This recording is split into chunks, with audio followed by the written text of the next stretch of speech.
Hello, in this video I will show you what to do when your head floods. When your head floods, don't panic. What you need to do immediately after you finish the dive and notice your head is flooded is you're going to need a number 3 Allen key, and you're going to need to disassemble it and flush it with fresh water. So you're going to loosen the screws inside and remove the different components. First of all, take out the oxygen sensor block. If the oxygen sensor block is flooded, please watch the video down in the link in the description. Next, remove the batteries or the helium sensors. Right now we're going to remove the batteries.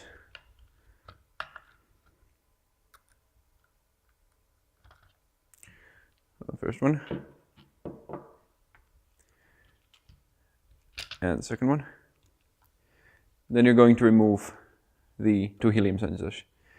Again, if the helium sensors do not calibrate correctly afterwards, there may be some leftover moistures. Leave them dry. If you live in a humid environment, consider purchasing a head dryer. Again, link down in the description.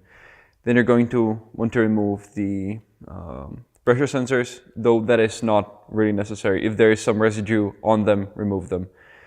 And clean the contacts under them. Next, what you're going to need to do is flush the whole head with fresh water. Focus on the connectors. Use a Q-tip, if need be, to clean it up. And then after everything has dried correctly, you're going to reassemble the unit again. Again, I have to stress, dry out everything. Make sure everything is clean. Don't worry, the solenoids don't mind. You have the duckbill valves there. They're watertight. Just don't spray directly on them. Flush it with fresh water 1, 2, or 3 times until there's no residue left, because the caustic residue will cause rapid corrosion of the contacts and might cause some very serious damage to your unit. Thank you for your attention, and if you have any further questions, please consult the user manual or send us a question through email or through Facebook.